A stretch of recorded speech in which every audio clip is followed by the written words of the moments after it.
Hello friends, this is Shalini Srivastava. स्वागत है आपका टीचिंग लर्नर्स में। तो कैसे हैं आप लोग? उम्मीद है कि आप लोग की पढ़ाई बढ़िया चल रही होगी और रफ्तार पे होगी। तो आज हम लेके आए हैं आपके लिए आपका एक उत्तर प्रदेश का महत्वपूर्ण टॉपिक है।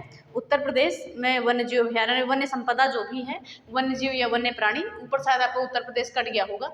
तो वन्य प्राणी या वन्य जीव से संबंधित सारी चीज़ों को हम पढ़ेंगे। तो जो महत्वपूर्ण फैक्ट हैं आपके, जो चीज़ें जाननी चाहिए आपको शुरुआत में, वो चीज़ें हम आज पढ़ेंगे।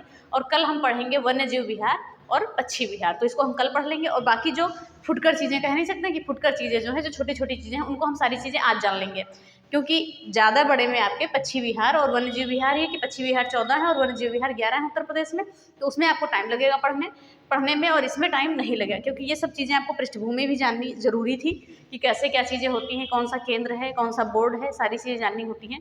तो चलिए क्लास हम स्टार्ट करते हैं। और इससे पहले की क्लासेज आपने देखी होंगी। उत्तर प्रदेश के महत्वपूर्ण टॉपिक हम लेके आ रहे हैं, जो आप कह रहे हैं वही टॉपिक ला रहे हैं, और इम्पॉर्टेंट भी है आपके लिए, एग्जाम में पूछे जाने वाले टॉपिक हैं, और अच्छे से हमने एक ही वीडियो में ख़त्म किया है। तो चलिए आज का टॉपिक हम स्टार्ट करते हैं। बात करते हैं कि देश का, ठीक है, वन्य जीव के बारे में बात करेंगे कि देश का प्रथम वन्य जीव परिरक्षण, ठीक है, देश के प्रथम वन्य जीव परिरक्षण की स्थापना कब की गई थी? 1956 में उत्तर प्रदेश में। तो याद रखिएगा, क्वेश्चन ये बन सकता है, ध्यान से सुनिएगा कि देश के प्रथम वन्य जीव परिरक्षण की स्थापना कब की गई थी? 1956 में, वो भी उत्तर प्रदेश में की गई थी। ये क्वेश्चन आपके लिए इंपॉर्टेंट बन सकता है, इंपॉर्टेंट लिख देते हैं। देश के प्रथम वन्य जीव परिरक्षण की स्थापना 1956 में उत्तर प्रदेश में की गई थी। और इसका कार्य क्या है? इस जो है वन्य जीव परिरक्षण जो है, इसका कार्य क्या क्या है? तो कार्य है वन्य जीव की सुरक्षा करना, ठीक है, आधुनिक एवं वैज्ञानिक पद्धति से सघन वन्य जीव प्रबंधन करना, और इसके साथ ही राष्ट्रीय उद्यान, वन्य जीव विहार और पक्षी विहार का विकास करना। तो ये सारी चीज़ें इसी के अंतर्गत आ जाती हैं कि वन्य जीव विहार, राष्ट्रीय उद्यान, पक्षी विहार और वन्य जीव सुरक्षा, और सारी चीज़ों का के बारे में का विकास करना, ये किसका कार्य है? ये कार्य है वन्य जीव परिरक्षण का है, ठीक है। तो ये चीज़ें हो गई, ये उत्तर प्रदेश में 1956 में इसकी स्थापना हुई थी। तो ये लाइन आप याद रखिएगा। कार्य वैसे पूछा नहीं जाता है, बस बताने के लिए लिख दिया था। फिर आगे हम बात करेंगे कि देश में, ठीक है, देश में वन्य जीवों के संरक्षण की सर्वोच्च संस्था कौन सी है? ये क्वेश्चन पूछा जा सकता है कि देश में वन्य जीवों के संरक्षण की सर्वोच्च संस्था कौन सी है? तो ये है भारतीय वन्य जीव बोर्ड। ओके, भारतीय वन्य जीव बोर्ड, ये कौन सी संस्था होती है? देश में वन्य जीवों के संरक्षण की सर्वोच्च संस्था होती है, और इसका अध्यक्ष होता है पीएम। इसके अध्यक्ष कौन होते हैं? पीएम होते हैं, ये याद रखिएगा। इसके अध्यक्ष होते हैं प्रधानमंत्री, यानी कि पीएम होते हैं। तो ये आपको इंपॉर्टेंट है, याद रखना चाहिए, ठीक है। अगर पूछा जाए कि देश में वन्य जीवों के संरक्षण की सर्वोच्च संस्था कौन सी है, तो ये आपकी है भारतीय वन्य जीव बोर्ड, और इसके अध्यक्ष होते हैं प्रधानमंत्री। बस इतना ही याद रखना है। अब बात करें अगर उत्तर प्रदेश की, तो उत्तर प्रदेश में वन्य जीव अभयारण्य कितने हैं पूछा जाए, तो वैसे तो 25 हैं, कहीं कहीं 24 माना जाता है। तो 25 में इसमें 11 आपके वन्य जीव विहार आ जाएंगे, और 14 आ जाएंगे पक्षी विहार। तो यानी कि 25 हो गया। अभी पक्षी विहार कहीं कहीं अपडेट नहीं हुआ है, 13 ही दिखाता है, लेकिन आपके 14 है, ठीक है। तो 11 और 14 यानी 11 वन्य जीव विहार और 14 पक्षी विहार। और बात करें कि तो भारत में 1 राष्ट्रीय उद्यान है, ठीक है, और 3 आपके टाइगर रिजर्व हैं, और 3 क्या है? प्राणी उद्यान है। तो इनको भी आपको याद रखना जरूरी है, पूछा जा सकता है, ठीक है। तो ये सारी चीज़ें हो गई। अब हम देखेंगे कि वन्य जीव एवं वन्य प्राणी विषय को किस सूची में रखा गया है। तो इसको समवर्ती सूची में रखा गया है, और पूछा जाए कब रखा गया है, तो 42वें संविधान संशोधन 1976 में, ठीक है। 42वां संविधान संशोधन 1976 जब हुआ था, तो उसमें क्या किया गया था कि वन्य जीव एवं वन्य प्राणी विषय को समवर्ती सूची में रखा गया था। मतलब क्या होता है? यानी कि इस पर जो है केंद्र और राज्य को दोनों लोग को जो है स्थापना करने का अधिकार होता है, ठीक है। तो ये सारी चीज़ें हो गई। तो आपको ये थोड़ी सी पृष्ठभूमि समझ में आई होगी। उम्मीद कर सकते हैं कि देश का प्रथम वन्य जीव परिरक्षण उत्तर प्रदेश में स्थापित किया गया था 1956 में। इसके कार्य हमने बता ही दिए। और देश में वन्य जीवों के संरक्षण की सर्वोच्च संस्था है भारतीय वन्य जीव बोर्ड, और इसके अध्यक्ष प्रधानमंत्री होते हैं। मान लीजिए कि बन जाए क्वेश्चन आपका। और उत्तर प्रदेश में वन्य जीव अभयारण्य की बात करें तो 25 है, 11 वन्य जीव विहार हैं, और 14 आपके पक्षी विहार हैं। तो इनको याद रखिएगा। और वन्य जीव एवं प्राणी विषय जो है, इसको समवर्ती सूची में रखा गया है। ये क्वेश्चन आपका ज़्यादा इंपॉर्टेंट बन सकता है, ठीक है। ये क्वेश्चन आपका ज़्यादा इंपॉर्टेंट बन सकता है कि वन्य जीव एवं वन्य प्राणी को किस विषय में रखा गया है, तो समवर्ती सूची में रखा गया है। अब हम बात करते हैं राष्ट्रीय उद्यान की। देखिए, हम केवल उत्तर प्रदेश की ही बात करेंगे, अदर चीज़ों की हम बात करना होगा तो नेक्स्ट वीडियोज़ के लिए लेके आएंगे। तो चलिए अब हम बात करेंगे यहाँ पर राष्ट्रीय उद्यान की। तो राष्ट्रीय उद्यान में क्या होता है, पहले राष्ट्रीय उद्यान कहते किसको हैं, इसको ध्यान से सुनिए। तो राष्ट्रीय उद्यान में का कार्य क्या होता है कि जानवरों को आवास उपलब्ध कराना। यहाँ पर क्या होता है, जानवरों को आवास उपलब्ध कराया जाता है। और यहाँ पर जानते हैं पूरे इकोसिस्टम यानी कि जैवमंडल को संरक्षित किया जाता है। पूरे इकोसिस्टम यानी जैवमंडल को संरक्षित करने का कार्य राष्ट्रीय उद्यान का होता है। यहाँ पे ऐसा किया जाता है। और यहाँ पर मानव हस्तक्षेप प्रतिबंधित है, यानी कि मानव हस्तक्षेप नहीं है। ठीक है, मानव हस्तक्षेप नहीं कर सकता है, प्रतिबंधित है। मानव हस्तक्षेप यहाँ पर प्रतिबंधित है, कहाँ पर, राष्ट्रीय उद्यान में। और ये इसकी स्थापना केवल केंद्र सरकार के द्वारा की जाती है। राष्ट्रीय उद्यान की स्थापना जो है केवल केंद्र सरकार के द्वारा की जाती है। और राष्ट्रीय उद्यान में क्या होता है, यहाँ पर जानवरों को आवास उपलब्ध कराया जाता है। और यहाँ पर पूरे इकोसिस्टम जो है जैवमंडल, पूरा इकोसिस्टम यानी जैवमंडल को संरक्षित करना होता है। और मानव हस्तक्षेप यहाँ पर प्रतिबंधित है, यहाँ पर किसी भी मनुष्य का हस्तक्षेप नहीं होता है। और बात करें यहाँ पर केंद्र सरकार द्वारा स्थापित किया जाता है। अब हम बात करें, मुख्य बात सुनिएगा, यहाँ पर देश का लाना पड़ा है आपके लिए, नहीं तो यूपी का ही देखना था। अब बात करेंगे कि 1936 में जो है एशिया का पहला नेशनल पार्क कौन सा था, हैली नेशनल पार्क। पहले ये बना कब, कहाँ था, ये उत्तर प्रदेश में बना था, लेकिन बाद में ये अब उत्तराखंड में चला गया है। ठीक है, और इसका फिर नाम रख दिया गया जिम कॉर्बेट नेशनल पार्क। ठीक है, फिर इसका नाम हो गया जिम कॉर्बेट नेशनल पार्क, और उसके बाद इसका नाम बदल कर रख दिया गया रामगंगा नेशनल पार्क। यानी कि अब फाइनली इसका नाम क्या है, रामगंगा नेशनल पार्क, जो कि कहाँ है, उत्तराखंड में है। तो अगर ऐसा भी पूछा जाए, अगर एग्जाम में कभी आपके आ जाए कि एशिया का पहला नेशनल पार्क कौन सा है और वहाँ पे सारे ऑप्शन ना दिए हो, रामगंगा दिया हो, तो आप लगा सकते हैं।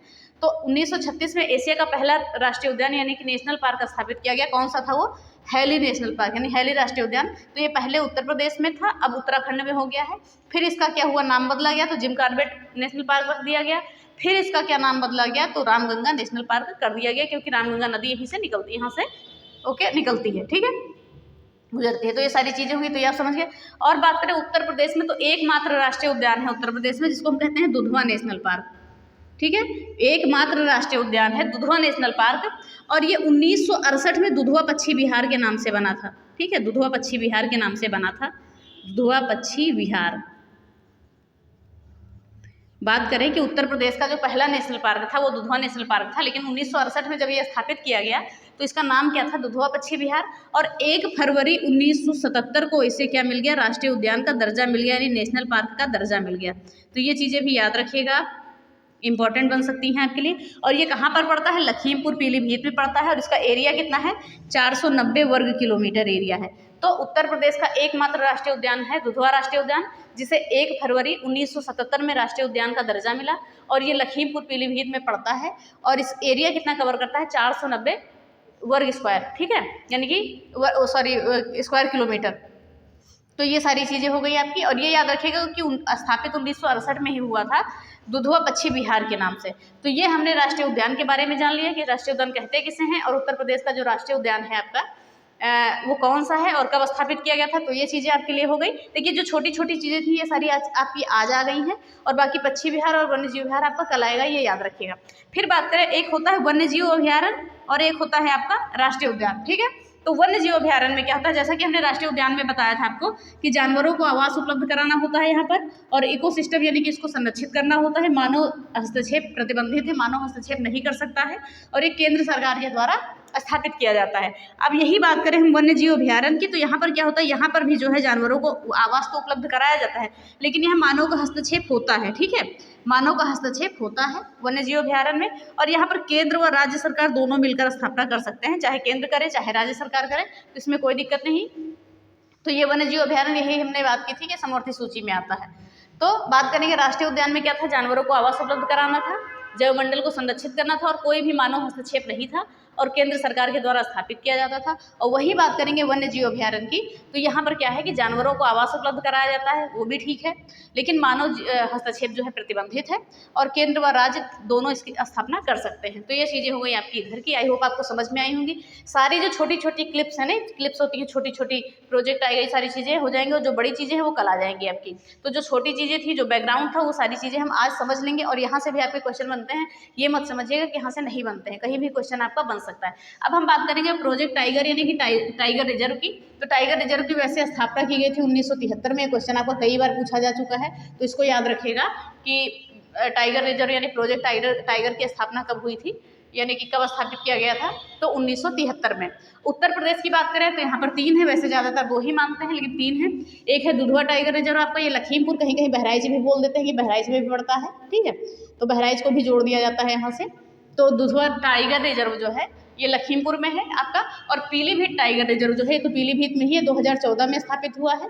और अमनगढ़ टाइगर रिजर्व जो है ये 2012 में बना है, ये बिजनौर में, बिजनौर का क्षेत्र कुछ लिया गया है, बिजनौर के अमनगढ़ का क्षेत्र लिया गया है टाइगर रिजर्व बनाने के लिए। तो ये 3 नाम याद रखिएगा, दुधवा, पीलीभीत और अमनगढ़, ये टाइगर रिजर्व है उत्तर प्रदेश के। कितने टाइगर रिजर्व हैं? 3 टाइगर रिजर्व है, तो इनको याद रखिएगा, ठीक है। 3 टाइगर रिजर्व है, यानी तो दुधवा, पीलीभीत और अमनगढ़, इनको याद रखिएगा। फिर हम बात करेंगे प्रमुख चिड़ियाघर या प्राणी उद्यान, या हम कह सकते हैं जू, जो मतलब चिड़ियाघर। उत्तर प्रदेश में कितने हैं? तो उत्तर प्रदेश में मुख्य रूप से 3 हैं। कौन कौन से? नवाब वाजिद अली शाह जूलॉजिकल गार्डन, जो हमारे यहाँ कहाँ पर है? लखनऊ में, लखनऊ में है ये आपका चिड़ियाघर। कौन सा है? नवाब वाजिद अली शाह जूलॉजिकल गार्डन। कई बार आपका एग्जाम में पूछा जा चुका है, एक बार नहीं कई बार ये पूछा गया है इस नाम से, क्योंकि लखनऊ चिड़ियाघर सब लोग जानते हैं, लखनऊ जू जानते हैं सब लोग, लेकिन इस नाम से बहुत कम ही लोग हैं जो जानते हैं। फिर एक है आपका कानपुर प्राणी उद्यान, जिसका पहले नाम क्या था? एलन फॉरेस्ट जू, ये कानपुर में है। एलन फॉरेस्ट जू पहले नाम था इसका, लेकिन बाद में इसका नाम क्या रखा गया? कानपुर प्राणी उद्यान, इसको भी याद रखिएगा। फिर बात करेंगे शहीद अशफाक उल्लाह खां प्राणी उद्यान, ये भी जल्दी ही स्थापित किया गया है। ये कहाँ पर है? गोरखपुर में, ये है आपका गोरखपुर में। तो ये भी क्वेश्चन इंपॉर्टेंट है, बन सकता है, ठीक है। तो बात करेंगे प्रमुख चिड़ियाघर या प्राणी उद्यान कितने हैं उत्तर प्रदेश में? 3 हैं, और टाइगर रिजर्व कितने हैं? वो भी 3 हैं। तो ये हमने क्या देखा? प्रमुख चिड़ियाघर कहाँ कहाँ पर है? लखनऊ में है, कानपुर में है और गोरखपुर में है। तो ये चीज़ याद रखिएगा। फिर आगे हम बात करेंगे, तो ये सारी चीज़ें हो गई, आपको समझ में आ गई होंगी। अब बात करेंगे भारत का, अगर पूछा जाए कि भारत का पहला नाइट सफारी पार्क, यानी कि नाइट सफारी पार्क यानी रात्रि वन्य जीव पार्क कह सकते हैं, रात्रि वन्य जीव पार्क कह सकते हैं, इसको हिंदी में भी लिख देते हैं रात्रि वन्य जीव पार्क, ठीक है। तो ये आपका पड़ता है ग्रेटर नोएडा में। देखिए अब इसको रिलेट कैसे करेंगे, नाइट सफारी पार्क, ठीक है, नाइट सफारी पार्क, तो रात में कहाँ पर ज़्यादा उजाला होगा? तो नोएडा में होगा, ठीक है। देखिए 2 चीज़ों को हम रिलेट करेंगे यहाँ पर, एक आपका लायन सफारी पार्क है, एक नाइट सफारी पार्क है, इसीलिए आपको रिलेट करके हम पढ़ा रहे हैं। देखिए कहते हैं, हमने कहा कि नाइट सफारी पार्क कहाँ पर है? ग्रेटर नोएडा में है। तो हमने बात की कि नाइट में कहाँ पर ज़्यादा उजाला होता है? तो कहाँ पर होता है? नोएडा में होता है, ठीक है। जगमगाहट ज़्यादा कहाँ होती है? पार्क में जगमगाहट कहाँ होती है? नोएडा में। नाइट में किस पार्क में जगमगाहट होती है? नोएडा में। ऐसे हम रिलेट करके याद कर सकते हैं। अब हम बात करें यहाँ पर लायन सफारी पार्क, ये पड़ता है इटावा के फिशर वन में, ठीक है, इटावा के फिशर वन में। तो लायन कहाँ पाए जाएंगे? वन में पाए जाएंगे, ठीक है। तो ऐसे हम याद कर सकते हैं। और बब्बर शेर का प्रजनन केंद्र भी इटावा के फिशर वन में ही किया जाता है, होता है, ठीक है। तो लायन सफारी पार्क और बब्बर शेर प्रजनन केंद्र कहाँ पर है? इटावा के फिशर वन में। तो आप एक चीज़ रिलेट कर लीजिएगा कि नाइट में कहाँ पर ज़्यादा उजाला होता है? नोएडा में होता है। तो ऐसे हम रिलेट कर सकते हैं कि night safari park greater Noida में है और लायन सफारी पार्क इटावा में है। लायन का दिल कैसा होता है? पत्थर जैसा, पत्थर यानी कि ईंटे जैसा बोल सकते हैं, ठीक है। तो आप रिलेट कर सकते हैं, रिलेट करके कैसे भी याद कर सकते हैं। तो ये दोनों आपके बहुत इंपॉर्टेंट है, ये आपके करंट से रिलेट भी करते थे और इम्पॉर्टेंट भी है, कई बार पूछा भी गया है। भारत का पहला night safari park greater Noida, और लायन सफारी पार्क और बब्बर शेर प्रजनन केंद्र कहाँ है? इटावा के फिशर वन में। ये सारे उत्तर प्रदेश में ही है, याद रखिएगा। नोएडा भी आपका उत्तर प्रदेश में ही है और इटावा भी आपका उत्तर प्रदेश में है। ओके, तो ये चीज़ें हो गई, आई होप आपको समझ में आ गई होंगी। फिर बात करते हैं, ये भी आपको देखिए, जो उत्तर प्रदेश की महत्वपूर्ण चीज़ें हैं, पॉइंट टू पॉइंट हम लेकर आ रहे हैं, छोड़ नहीं रहे हैं कुछ भी, ठीक है। और इसकी आपको PDF भी मिल जाएगी, इसकी चिंता मत करिएगा। काला हिरण संरक्षण केंद्र कहाँ पर है? कहाँ कहाँ पर है? गभाना क्षेत्र अलीगढ़ में और मेजा कोरांव क्षेत्र प्रयागराज में। तो अलीगढ़ और प्रयागराज में आपका पड़ेगा काला हिरण संरक्षण केंद्र, तो इसे भी आप याद कर सकते हैं। फिर एक इम्पॉर्टेंट क्वेश्चन आपका आता है, गंगा डॉल्फिन मछली ये कहाँ सबसे ज़्यादा पाई जाती है? तो इलाहाबाद से मिर्ज़ापुर तक गंगा नदी में सबसे ज़्यादा जो मात्रा है इसकी गंगा डॉल्फिन मछली की, तो इलाहाबाद से मिर्ज़ापुर तक गंगा में पाई जाती है। तो इसको आप याद रखिएगा, ठीक है। चलिए अब हम आगे देखते हैं। तो ये सारी चीज़ें हो गई। गंगा डॉल्फिन मछली की हम बात करें तो गंगा डॉल्फिन सबसे ज़्यादा कहाँ पाई जाएगी, अधिक मिलेगी? तो इलाहाबाद से मिर्ज़ापुर तक के रास्ते में गंगा में। तो ये चीज़ें हो गई। काला हिरण संरक्षण केंद्र कहाँ पर है? अलीगढ़ प्रयागराज में, क्षेत्र भी याद रख लीजिएगा। और गंगा डॉल्फिन मछली इलाहाबाद मिर्ज़ापुर के किसमें? गंगा में पाई जाती है। लायन सफारी पार्क और बब्बर शेर प्रजनन केंद्र कहाँ पर है? इटावा के फिशर वन में। और नाइट सफारी पार्क कहाँ है? भारत का ग्रेटर नोएडा में। तो ये छोटी छोटी चीज़ें हमने जानी है, कुछ चीज़ें हम और जानेंगे क्योंकि इतने में ही काम नहीं होगा हमारा, और यहाँ से आपके क्वेश्चन बनने की संभावना भी होती है क्योंकि ये बेसिक चीज़ें आपको जाननी जरूरी होती हैं, क्योंकि पहले हम बेसिक पढ़ के ही अच्छे से पढ़ेंगे और सादा एक वीडियो में लाते तो फिर बहुत लंबी आपकी वीडियो जाती। तो चलिए इसको आप नोट कर लीजिए या स्क्रीनशॉट ले लीजिए। फिर हम आते हैं दूसरी स्लाइड पे, जो चीज़ें महत्वपूर्ण है घड़ियाल प्रजनन के अंदर, सारी चीज़ों को हम देखेंगे और यहाँ से भी आपके क्वेश्चन बनते हैं। तो इन चीज़ों को आप देख लीजिए, फिर हम इसको हटाते हैं। चलिए कुछ चीज़ें हैं, हम इनको भी देख लेते हैं, छोटी छोटी चीज़ें हैं। तो चलिए अब हम बात करेंगे यहाँ की। क्या हमने लिखा है कि ये छूट गया था आपका कि वन्य जीव सुरक्षा अधिनियम वर्ष कौन सा है, 1972 है, 1972 में पारित हुआ था, तो इसको याद रखिएगा। वन्य जीव सुरक्षा अधिनियम 1972 में पारित हुआ था, ये याद रखिएगा। फिर हम बात करेंगे घड़ियाल प्रजनन केंद्र की। तो घड़ियाल प्रजनन केंद्र कहाँ पर है, तो ये भी आपको क्वेश्चन बन सकता है। ये कुकरेल वन लखनऊ में, ठीक है, और कतरनिया घाट बहराइच में। यहाँ पर क्या होता है, ये जो घड़ियाल जैसी जैसे लुप्तप्राय प्रजाति होती हैं, ठीक है, लुप्तप्राय प्रजाति होती है, इनका कृत्रिम निषेचन कराया जाता है। फिर इनसे जो बच्चे होते हैं इन्हें नदी में डाल दिया जाता है, ठीक है, फिर इसे नदी में बच्चों को डाल दिया जाता है। तो ऐसी चीज़ें हैं कुछ। घड़ियाल प्रजनन केंद्र की बात करें तो यहाँ पर कुकरेल वन कहाँ पर है, कुकरेल वन लखनऊ में, कतरनिया घाट बहराइच में, और यहाँ पर कृत्रिम निषेचन करके जो बच्चे होते हैं उन्हें क्या होता है, नदी में डाल दिया जाता है, या ऐसे कहते हैं नदी में तैरा देते हैं या प्रवाहित कर देते हैं, जो भी कह सकते हैं, उन्हें नदियों में छोड़ देते हैं, ठीक है। तो ये चीज़ें हो गई। और ये जो जितने भी लुप्तप्राय प्रजाति के जीव हैं उन्हीं को ऐसा किया जाता है। तो ये हो गया। अगर पूछा जाए आपसे घड़ियाल प्रजनन केंद्र कहाँ है, तो अगर आपका दोनों ऑप्शन में दे रहा है तो ठीक है, नहीं दे रहा है तो एक आप कुकरेल वन और कतरनिया घाट कुछ भी लगा सकते हैं। फिर बात करेंगे कछुआ पुनर्वास योजना। ये कब आई है, 1986-87 में योजना आई थी। और यहाँ पर क्या किया जाता है, मांसाहारी कछुओं का संरक्षण किया जाता था। और एक चीज़ और याद रखिएगा कि संरक्षण जो है गंगा एक्शन प्लान जो आया था, गंगा एक्शन प्लान, इसके अंतर्गत किया जा रहा है, ठीक है। तो गंगा एक्शन प्लान के अंतर्गत किया जा रहा है। तो यहाँ पर देखिए क्या चीज़ है, वाराणसी का रामनगर एक स्थान है और जो राजघाट है, तो इसके बीच का जो गंगा नदी क्षेत्र है, 7 किलोमीटर का गंगा नदी क्षेत्र, यहाँ पर कछुआ अभयारण्य क्षेत्र घोषित कर दिया गया है, ठीक है। कछुआ अभयारण्य क्षेत्र यहीं पर आपका घोषित कर दिया गया है, तो इसको याद रखिएगा। तो कछुआ पुनर्वास योजना यानी 1986-87 में ये योजना आई है। और इसमें क्या है, इसके अंतर्गत क्या किया जाता है, मांसाहारी कछुओं का संरक्षण किया जाता है। किसके अंतर्गत, गंगा एक्शन प्लान के अंतर्गत। ये आपका इंपॉर्टेंट बन सकता है क्योंकि गंगा सफाई ये सारी चीज़ें चलती रहती हैं। और बात करें कि वाराणसी का रामनगर से लेकर राजघाट तक का जो गंगा नदी का क्षेत्र है 7 किलोमीटर, इसके बीच का जो क्षेत्र है, इससे कछुआ अभयारण्य क्षेत्र घोषित कर दिया गया है। तो बस इसको याद रखिएगा। अब आप एक क्वेश्चन और है आपका कि मयूर संरक्षण केंद्र कहाँ है, अगर क्वेश्चन पूछ ले तो मथुरा वृंदावन में है। मथुरा वृंदावन आप रिलेट करके लिख देंगे, ठीक है। और बात करें कि उत्तर प्रदेश में वन्य जीव प्रशिक्षण केंद्र कहाँ पर है, लखनऊ में है और इटावा में है, पूछा जा सकता है आपका। फिर बात करेंगे प्रदेश में सर्वाधिक पक्षियों की प्रजातियां कहाँ पर हैं, तो लखनऊ चिड़ियाघर में और कानपुर चिड़ियाघर में, प्राणी उद्यान में। तो ये चीज़ें हो गई कुछ इंपॉर्टेंट है। अब हम कल क्या पढ़ेंगे ये देख लीजिए आप ध्यान से। कल हम पढ़ेंगे वन्यजीव विहार, वन्यजीव विहार जो 11 हैं, और पक्षी विहार जो 14 हैं, इनको हम पढ़ेंगे।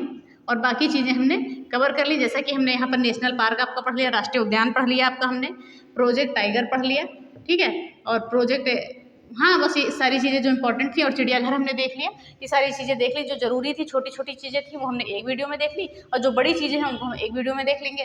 तो एक बार और देख लेते हैं हम कि ये सारी चीज़ें हो गई। वन्य जीव सुरक्षा अधिनियम 1972 कई बार पूछा गया है आपका।